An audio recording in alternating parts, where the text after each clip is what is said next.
Praise the lord. సర్వలోకమునకు రాజై ఉన్న యేసుక్రీస్తు ప్రభుల వారి పరిశుద్ధ నామమునకు సకల ఘనత మహిమ ప్రభావములు యుగయుగములు కలుగునుగాక. ఆయన మిమ్మును ఏలునుగాక. ఈ దినపు యేసయ్య జీవపు మాట. యెషయా ప్రవచన గ్రంథం 43వ అధ్యాయం 15వ వాక్యం. ఇశ్రాయేలు సృష్టికర్తయగు నేనే మీకు రాజును.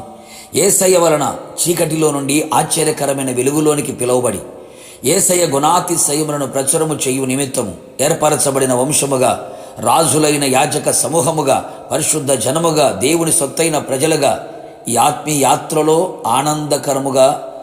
ఆనందకరమైన దేశము కొరకు ప్రయాణిస్తూ ఉన్న నా దేవుని పరిశుద్ధ దైవ జనాంగమా, యేసయ్య మనలను సృష్టించిన, నిర్మించిన, రూపించిన సృష్టికర్త, నిర్మాణకుడు, రూపకుడై ఉన్నాడు. ఆయనే మన రాజుగా ఉన్నాడు. యేసయ్య రాజులకు రాజు, ప్రభువులకు ప్రభువై ఉన్నాడు. ఆయన నిరంతరము రాజై ఉన్నాడు. సర్వయుగములలో సర్వలోకమునకు సకల జనులకు ఆయనే రాజై ఉన్నాడు. పురాతన కాలము మొదలుకొని ఆయనే దేవుడు, ఆయనే రాజు, నిరంతరము రాజై ఉన్నాడు.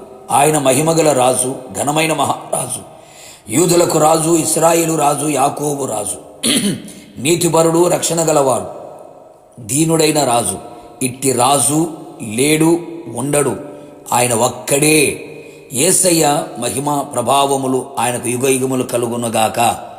ఆయన రాజ్యము అంతము లేనిదై ఉన్నది. ఆయన రాజ్యము లోక సంబంధమైనది కానే కాదు. ఎందరో రాజులు, చక్రవర్తులు పుట్టారు, రాజ్యాలు స్థాపించారు, వెలిగారు, చివరికి మట్టిలో కలిశారు. రాజులు లేరు, రాజ్యాలు లేవు. మరికొందరు పుట్టగతులు లేకుండా పోయారు.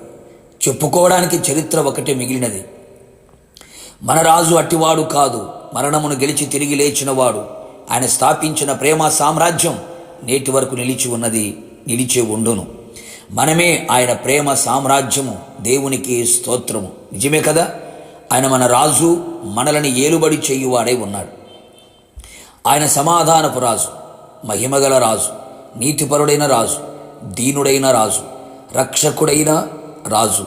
అందుకే ఆయన మనకు సమాధానమును, మహిమను, నీతిని, దీనత్వాన్ని, రక్షణని ఆయన మనకు దయచేసి ఉన్నాడు.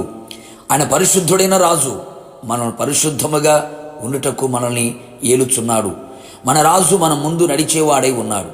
మన ఎదుట ఉన్న ప్రాకారము లాంటిని సమస్యలని, శోధనలని, రోగములను, వ్యాధి బాధలను, కష్టాలను, కన్యలని, శ్రమలను, శోధనలను, ఆర్థిక ఇబ్బందులు, అది ఏదైనా, ఎలాంటి ఎత్తైన ప్రాకారమైన, బలమైన ప్రాకారమైన, మన రాజు మన ముందు నడిచి వాటిని పడగొట్టును.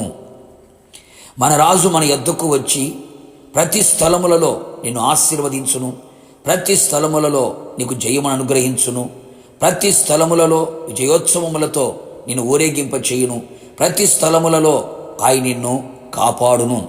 నీవు ఆశీర్వాదకరముగా ఉందువు. పరలోక, ఆత్మీయ, శారీరక, భౌతిక ఆశీర్వాదములు నీకు సమృద్ధిగా దయచేయును. మన రాజు విమోచకుడై ఉన్నాడు. అవును ప్రియులారా, మన పాపములను విమోచించేవాడు, భక్తిహీనత నుంచి విమోచించేవాడు. మన విమోచకుడైన రాజు బలవంతుడు, సజీవుడు, రక్షణను, సంపూర్ణమైన భక్తిని దయచేయువాడై ఉన్నాడు. ఇలాంటి రాజును మనము కలిగి ఉన్నాము. మనము ధన్యులము. నిరంతరము ఆయనే మనకు రాజై ఉండునుగాక. ఆయన ఏలుబడిలో మనం నిలిచి యుగయుగములు ఆయనతో పాటు ఆయన రాజ్యములో నిలిచి ఉందుముగాక. ప్రార్థన. సర్వలోకానికి చక్రవర్తి అయిన నా ప్రియ పరలోకపు తండ్రి, నీ పరిశుద్ధమైన పాదములకి కోట్లాది స్తోత్రములు చెల్లించుచు ఉన్నాం. మమ్మల్ని సృష్టించిన సృష్టికర్త, మా నిర్మాణకుడా, మమ్మల్ని రూపించిన దేవా, మీరే మాకు రాజుగా ఉన్నందుకు మిమ్మల్ని స్తుతించుచున్నాం. మీరు మమ్మల్ని ఏలుబడి చేయుచున్నందుకు మీకు స్తోత్రాలు. మా ముందు నడుచుచున్నందుకు మీకు స్తోత్రాలు. ప్రతి స్థలములో మా యొద్దకు వచ్చుచున్నందుకు మీకు స్తోత్రాలు. మమ్మల్ని పవిత్రపరచుచు ఉన్నందుకు మీకు స్తోత్రములు. అవును తండ్రి, మీరే మా ముందుగా వెళ్ళి మెట్టగా ఉన్న ప్రతి స్థలమును సరాలము చేయమని కోరుతున్నాం. ప్రతి విషయంలో మీరు మాకు రాజుగా ఉండి మమ్మల్ని ఏలుబడి చేసి నీ నిత్య రాజ్యంలో చేర్చేంత వరకు సన్నితోడుగా ఉంచమని యేసు నామములో అడిగి పొందుకున్నాము తండ్రి, ఆమెన్. నిశ్చయముగా మీకును మీ కుటుంబ సభ్యులందరికీ ఆయనే రాజై ఉండునుగాక. God bless you.